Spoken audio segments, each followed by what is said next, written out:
형해화라고 해서 뼈만 남아서 이것이 잘못 굴러가고 있는 것이 그때 그 있었던 살과 피는 없어지고 뼈만 남아서 이상한 모습으로 지금 가고 있다. 내 부친의 장례식, 내 모친의 장례식 사람이 안 오면 내 인생이 실패라고 생각하는 경향도 있어요. 남이 바라보는 나의 모습에 우리가 지금 다 너무 경도되어 있는 거 아닌가. 나도 모르는 사람 장례식에 가야 되고 부주해야 되고 나를 속박하는 일은 좀 없애자 이제. 예, 저는 한겨레드로의 협동조합의 이사장을 맡고 있는 김상현이라고 합니다. 추모라고 하는 부분들, 이별의식이라고 하는 부분들이 있잖아요. 아버지가 돌아가실 때가 이제 50대 중반이었어요. 저는 사실 이런 말씀을 이런 데서 드려도 될지 모르겠지만 아버지의 관계는 굉장히 안 좋았었어요. 아버지가 굉장히 엄격한 분이었고 보수적인 생각과 신앙을 가지신 분이었고 제가 회사를 나오고 나서 아버지한테 이제 한 일주일에 한 번씩 가기 시작했어요. 어느 날은 제가 아버지 사진을 한번 찍어봐야 되겠다는 생각을 제가 이제 사진을 배우기 시작했기 때문에 사진을 찍고 나면요 좋은 사진 나쁜 사진을 선별해야 되고 확대를 해보고 셀렉을 해야 되고 처음으로 제가 아버지 모습을 천천히 바라보기 시작한 거예요. 사진을 찍으면서 아버지 모습을 처음 보기 시작했어요.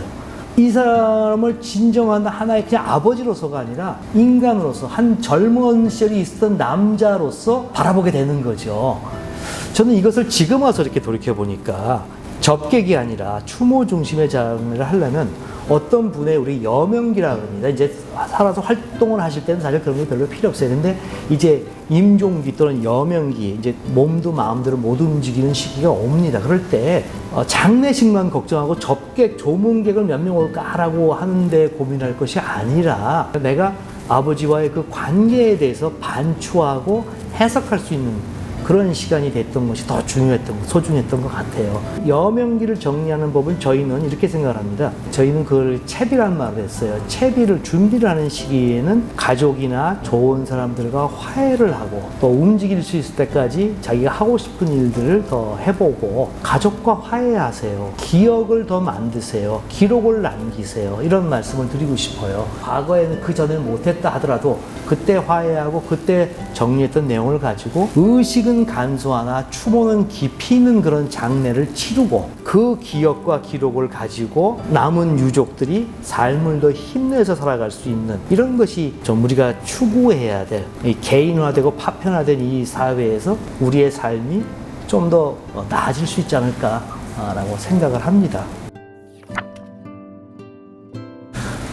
저희는 이제 그간에 수없이 많은 장례를 치러 왔었어요. 시장의 질서를 좀 바로잡아보자 해서 원가 공개를 한다든지 뭐 하는 식으로 활동들을 해왔는데 제가 한 사례를 말씀드리면 좋을 것 같아요. 겨울이었어요. 그분은 해외에 거주하는 자녀였어요. 근데 이제 좀 위독하시다 아버지가. 그래서 와서 제가 상담을 하다가 바로 그날 장례가 발생했는데 아버지의 평소의 유지가 조용히 깨끗이 갔으면 좋겠다 해서 조문객을 모으고 가서 막 여러 가지 준비해야 될 첫날 이분들은 온전히 가족이 다 모여서 옛날 앨범을 다 정리했어요. 사진을 정리한다는 게 무슨 뜻인지 알잖아요. 그 과거 얘기를 안 할 수가 없지 않습니까? 저희가 이제 사진을 좀 정리해서 주세요 그랬거든요. 제가 영상을 만들어서 틀어드릴게요. 유품이나 유물이 고인이 쓰시던 것 중에서 이렇게 함께 진열해 놓고 기억을 더 되살릴 수 있는 게 있으면 좀 주세요 그랬더니 가족들이 모여서 사진과 유품을 정리해 줬어요.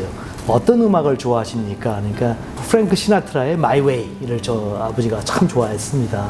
그래서 그런 거를 가지고 저희가 젊었을 때 그분의 삶을 쭉 찍는 영상을 편집했죠. 그 다음날 한 10명가량의 손자, 뭐 형제 이렇게 와서 한쪽 편에는 이렇게 그분이 쓰시던 유품이 깔려 있어요.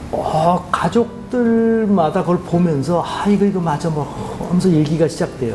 아들이 이제 쭉 얘기를 하는데 과거의 기억과 뭐 아버지에 대한 생각과 막 나오면서 울기도 하고 이게 진행되는 거예요. 손주들이 나와서 추모를 또 하죠. 그러면서 할아버지가 자기 어렸을 때 학원서 올 때 비 오는데 우산 들고 30분 기다렸는데 자기는 할아버지 임종을 못 봤어요. 뭐 이런 얘기를 또 하죠. 누나가 나와요. 누나가 아버지 그 담배 그렇게 피지 말라는데 담배 펴서 일찍 돌아가셨잖아. 뭐 이러면서 아들만 좋아하시고 난 딸이라고 내가 맞인데 이렇게 한 법이 어디 있어요 아버지 뭐 푸념 섞인 이런 얘기를 하기도 하고 누나한테 아까 또 아들이 또 나 얘기를 해요. 아버지는 누나를 얼마나 사랑했는지 몰라. 그러면서 그 고인의 유품 중에서 플루트를 부는 상이 있어서 조그만 게, 근데 그걸 보이면서 아버지가 이 볼품없는 이 조각상을 얼마나 사랑했는지 알 수 모른다. 누나는 이것만 끝까지 갖고 있다. 지금 돌아가실 때도 이거를 갖고 돌아가셨다. 또 누나는 울고 이런 얘기를 하면서 이제 추모사가 쫙 끝나요. 그런 얘기를 하면서 다 기억을 나눠요. 각본에 없는 얘기들이에요. 자, 제가 그걸 보면서 저희도 같이 울었어요. 사실 그러면서 야, 이거야말로 우리가 해야 돼. 저희도 사실 반신반의하면서 했는데 이런 모습이야말로 우리가 누군가를 보내는 때 해야 될 일이 아닌가, 그런 생각을 하게 된 거죠. 그래서 저희는 더 확신을 가지고 이렇게 추모를 하고 싶은 분들에게 이러한 기회를 제공하고, 그럼으로써 살아있는 사람이 기억하고, 자, 우리 그런 기억들을 만들어내고 그런 것들이 함께 나누어지고 그런 장례식을 만들고 그런 여명기를 만들자. 그게 저희가 하고자 하는 부분입니다. 저는 결혼식이든 장례식이든 많은 사람들이 와서 함께 추모할 수 있으면 제일 좋다고 생각을 해요. 결혼식이든 장례식이든 모든 사람들이 많이 와서 함께 얘기하고 할 수 있으면 제일 좋을 것 같아요. 근데 지금 현대 사회는 그 공동체들의 관계라는 부분들이 다 지금은 없어졌다고 저는 봐요. 그건 어쩔 수 없는 상업적 관계로 이것이 발전해가는 우리의 현실이다. 그 현실 속에서 과거에 가졌던 그런 부분들이 형해화라고 해서 뼈만 남아서 이것이 잘못 굴러가고 있는 것이 마치 계약처럼 굴러가고 있는 거 아닌가. 그때 그 있었던 살과 피는 없어지고 뼈만 남아서 이상한 모습으로 지금 가고 있다.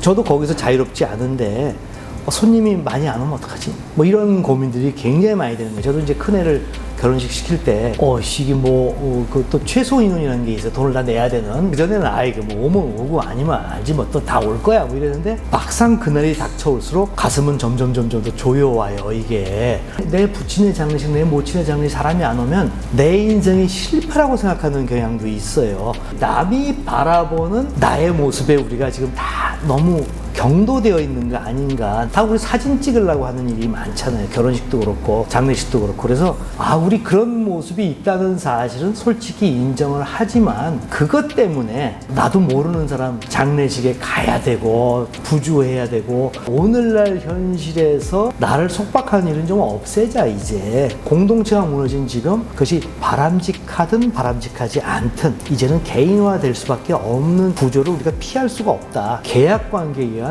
그림자만 많은 것 같아서 인정할 건 인정하지만 그렇게 하지 않는 쪽으로 우리가 조금씩 마음들을 모아가야 되지 않을까, 이렇게 생각을 합니다. 우리가 죽음이라는 것을 항상 다루잖아요. 죽음. 근데 우리는 그런 표현을 쓰는데 홀대받는 죽음이라는 것이 있죠. 혼자서 계시는 분들이 쓸쓸하게 돌아가시는 경우에 직장이라 해서 바로 화장터로 보냅니다. 마치 이제 아무도 돌볼 사람이 없으니까 빨리 이제 이 세상에서 처리를 해버리는 거죠. 처리.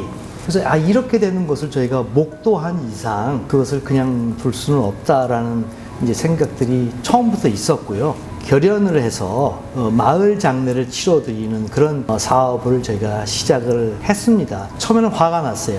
삶을 왜 저렇게 살아? 라고 생각할 수 있는 그런 분들이었거든요. 쪽방촌에 가서 보면은 하루 종일 술만 드시는 분이 있어요. 소주병만 사다 놓고 음식도 이렇게 반찬 같은 거 이제 요새 지자체에서 해서 줍니다는 먹지도 않아요. 이런 분이 있어서 여자분이었는데, 기억나는 순간은 제가 길거리에서 깡통 들고 구걸하던 순간부터 기억난다는 거예요. 저보다 한 10살 많았으니까 전쟁 세대였겠죠. 또 이를 악물고 일을 해서 뭘 했는데 남자를 잘못 만나서 다 털어먹게 되고, 한때는 돈도 벌고 있다가 다 날려버리게 되고, 지금은 신불자가 돼서 살고 있는데, 그때 낳은 아들이 또 어딘가를 가다가 또 교통사고로 또 죽어요. 이런 삶을 사는데 지금도 그 삶을 살면서도 생명을 유지하고 아름답게 살려고 노력하는 분들을 보는 거죠. 그러니까 그런 삶이 자기가 택한 것이 아니라, 한때는 우리와 똑같은 삶을 살았는데 저와 다른 운명의 고리에 연결돼서 그렇게 될 수밖에 없었던 이런 삶들을 쭉 들어보니까 죽음마저 안전할 수가 없구나. 무연고 사망, 취약계층의 장례가 남의 일인가. 사회적 재앙과 이 모든 재앙들은 연대해서 풀어야 된다. 우리가 하는 취약계층 장례도 그와 같은 연대와 협동의 하나의 모습이다. 그래서 머나먼 남의 일이 아니다. 이건 내 일이 될 수 있다. 이렇게 생각하고 진행하고 있습니다. 처음에는 참 고생이 많았죠. 이게 뜻이 좋다고 해서 다 잘 되는 건 아니잖아요. 어느덧 저희도 많이 성장을 해서 사회적 경제 진영, 소위 협동조합 진영에서는 거의 독보적인 회사로 성장을 했습니다. 사회적 경제 기념식이 열렸는데 국무총리상을 받기도 했어요. 얼마 전에는 갑자기 중앙일보에서 저희를 찾아서 인터뷰를 하자고 했는데 저는 거기서 깜짝 놀랐던 게 너무도 많은 분들이 이런 새로운 장례 문화가 필요하다는 거에 댓글로 기존의 장례식은 안 돼. 새로운 장례 문화가 필요해서 저희가 또 한번 힘을 받죠. 행정이 미치지 못하는 곳에서 계속 취약계층 장례도 지금 저희가 치르고 있고 공영 장례도 저희가 조례안을 만들게 되고 추모를 기피하는 그런 추모형 장례도 저희가 새로 제안해서 이런 공간도 오픈했고 더 좋은 거는 그분들이 하나같이 다 저분들한테 맡기면은 굉장히 엄숙하고 추모의 부분에 맞춰서 잘 해준다는 그런 생각이 있기 때문에 그런 인식이 퍼져나가고 있다는 건 굉장히 좋습니다. 어떤 것을 준비해야 되나요?에 대한 궁금증, 실생활에서의 궁금증을 풀어주는 예비 상주 학교가 있고요. 저희가 특별히 관심을 갖고 있는 부분들은 채비 플래너입니다. 추모라는 것은 그분과의 관계와 기억을 되살리는 것이기 때문에 고인, 당사자, 사망한 돌아가신 분의 삶을 가장 잘 장례식에서 반영할 수 있도록 이별의식이 좀 더 깊이 있게 될 수가 있죠. 말씀드린 여러 가지 이제 성과도 이루었지만 이제 시작에 불과하다고 보고 체면과 형식과 허례를 중시하는 것에서부터 좀 바뀌어서 근본과 본질을 돌아보고 이별을 더 중시하고 추모를 중시하는 문화에 많은 분들의 마음을 모으는 역할을 저희가 했으면 좋겠어요. 그래서 그런 많은 마음들이 모일 때 우리가 함께 이런 것들을 조금씩 바꿔나갈 수 있다는 생각을 하고요. 삶을 더 풍요롭게 만드는 자부심 있는 그런 역할로서 이루어질 수 있도록 저희가 또 꿈꾸고 확산해 나갈 예정입니다.